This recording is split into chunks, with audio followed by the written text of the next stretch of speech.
సుబ్రహ్మణ్యం గారు, ఎటువంటి వ్యాధుల వల్ల వచ్చే దగ్గు దీర్ఘకాలంగా బాధిస్తుందో వివరిస్తారండి? పొడి దగ్గు, తడి దగ్గు ఇవి తాత్కాలికంగా వచ్చి తగ్గిపోతుంటుంది.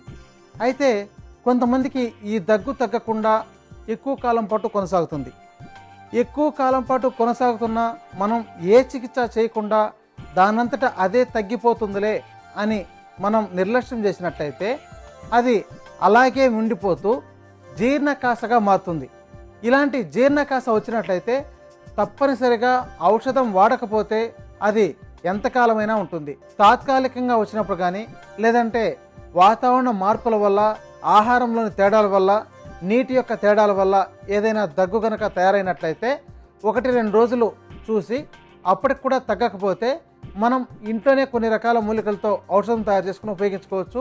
దాంతో చాలా బాగా తగ్గుతుంది.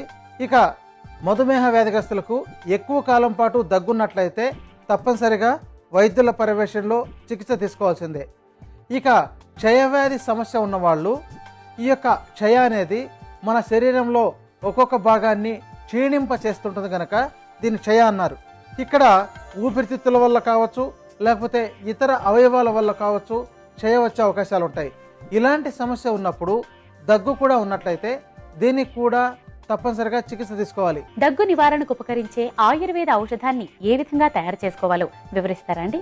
పొడి దగ్గైనా, తడి దగ్గైనా, జీర్ణకాశైనా ఏదైనా సరే అలాంటి దగ్గులన్నింటినీ తగ్గించగలిగే ఔషధం ఇప్పుడు చెప్పబోయేది. అయితే దీనితో పాటు మీకు ఇతర వ్యాధులు ఉన్నట్లయితే వాటికి తగిన చికిత్స తీసుకుంటూ ఈ యొక్క ఔషధం తీసుకుంటున్నట్లయితే చాలా బాగా పనిచేస్తుంది. దీనిలో బాగా ఉపయోగపడే మంచి ఔషధ మొక్క అడ్డసరం. గ్రామీణ ప్రాంతాల్లో చాలామంది ఇంటి చుట్టూ కంచె కోసం పెంచుకుంటుంటారు. ఈ ఆకులు కూడా మామిడి ఆకుల వలె పొడవుగా ఉంటాయి. ఈ యొక్క మొక్క దగ్గును తగ్గించడంలో అమోఘంగా పనిచేస్తుంది. అంతేకాక ఈ శ్వాసకోశ వ్యాధులు ఏవైనా ఉన్నా సరే, అలాగే లోపల ఊపిరితిత్తులకు ఏదైనా సమస్య ఉన్నా సరే వాటన్నింటినీ నివారించగలిగే మంచి ఔషధ గుణం కలిగింది. ఆ యొక్క పువ్వులను కూడా మనం సేకరించుకొని ఔషధంగా ఉపయోగించుకోవచ్చు. అయితే ఇవేవి మీకు అందుబాటులో లేనప్పుడు మార్కెట్లో అడ్డసరం ఆకులను తీసుకొని దంచి చూర్ణం చేసుకోవాలి.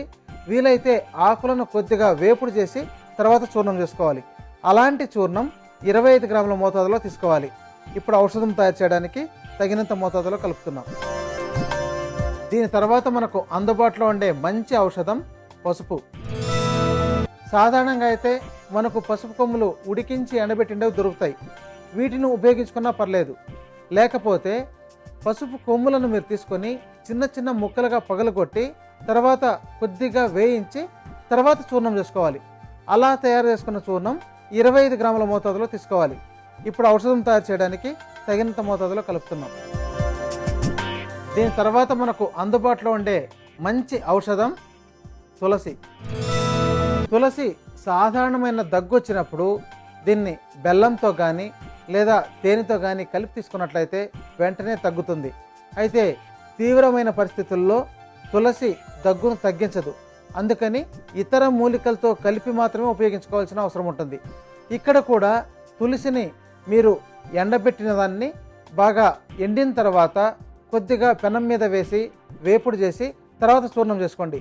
ఇలా ఎందుకు చేయాలంటే చాలా మొక్కలకు కానీ లేదా ఇలాంటి మూలికలకు లోపల వాటిలో ఔషధ గుణాలతో పాటు కొన్ని విష పదార్థాలు కూడా ఉంటాయి.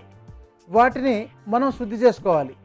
శుద్ధి చేయడానికి ఉండే మార్గాల్లో నానబెట్టడం కానీ, ఎండబెట్టడం, వేయించడం ఇవన్నీ మార్గాలే. వీటిలో మనకు ఏది అందుబాటులో ఉంటే వాటిని చేసుకోవచ్చు. అంతేకాక ఇవి మూలికను బట్టి వేరువేరుగా ఉంటాయి. ఇక్కడ తులసిని అయితే మనం వేపుడు చేసుకొని తర్వాత చూర్ణం చేసుకోవాలి. అలాంటి చూర్ణం 25 గ్రాముల మోతాదులో తీసుకోవాలి. ఇప్పుడు ఔషధానికి తగినంత మోతాదులో కలుపుతున్నాం. దీని తర్వాత కావాల్సిన మరో గొప్ప ఔషధం తాలిసపత్రి. తాలిసపత్రి మనకు సాధారణంగా లభించదు. అయితే ఇది మార్కెట్లో కొనుక్కోవాల్సిందే. అందుకని మీరు తాలిసపత్రి ఆకులను కానీ లేదా తాలిసపత్రి సమూలాన్ని మార్కెట్లో తీసుకొని దాన్ని శుభ్రపరిచి దోరగా వేయించుకొని తర్వాత చూర్ణం చేసుకోవాలి. అలా తయారు చేసుకున్న చూర్ణం 50 గ్రాముల మోతాదులో తీసుకోవాలి. ఇప్పుడు ఔషధం తయారు చేయడానికి తగినంత మోతాదులో కలుపుతున్నాం. దీని తర్వాత కావాల్సిన మరో గొప్ప ఔషధం అతి మధురం. దంచి చూర్ణం చేసుకోవాలి. తయారు చేసుకున్న చూర్ణం 50 గ్రాముల మోతాదులో ఉండాలి. ఈ యొక్క ఔషధం తయారు చేయడానికి ఇప్పుడు తగినంత మోతాదులో కలుపుతున్నాం, గమనించండి. దీని తర్వాత కావాల్సిన మరో గొప్ప ఔషధం త్రికట్టు చూర్ణం. శొంఠి, పిప్పళ్ళు, మిరియాలు ఈ మూడింటిని త్రికట్టు కాలని అంటారు. 3 కటుర రసం అంటే కారం రుచి కలిగిండేవి. ఇక్కడ శొంఠిని అయితే మనం తప్పనిసరిగా సున్నపు నీటిలో వేసి నానబెట్టి తర్వాత ఎండించి చిన్న చిన్న ముక్కలుగా పగలగొట్టి దోరగా వేయించి తర్వాత చూర్ణం చేసుకోవాలి. అలాగే పిప్పళ్లను నిమ్మరసంలో నానబెట్టి ఎండించి తర్వాత దోరగా వేయించుకొని చూర్ణం చేసుకోవాలి. మిరియాలను అయితే మజ్జిగలో నానబెట్టి ఎండించి దోరగా వేయించుకొని చూర్ణం చేసుకోవాలి. ఇలా ఈ పద్ధతిలో శుద్ధి చేసుకున్నదే చాలా బాగా పనిచేస్తుంది. ఇక్కడ అలా తయారు చేసుకున్న త్రికట్టు చూర్ణాన్ని 75 గ్రాముల మోతాదులో తీసుకోవాలి. ఇప్పుడు ఔషధం తయారు చేయడానికి తగినంత మోతాదులో కలుపుతున్నాం. ఈ మొత్తం చూర్ణాలను బాగా కలుపుకోవాలి.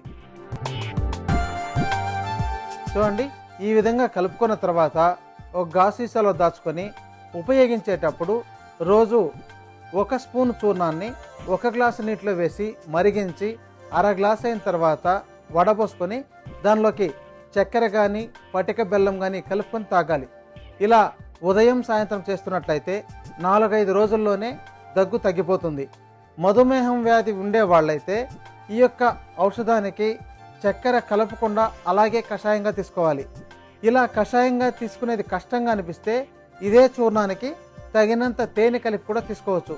ఇలాంటి ఔషధాన్ని మీరు స్వయంగా తయారు చేసుకుని ఉపయోగించి అద్భుతమైన ఫలితాలను పొందొచ్చు.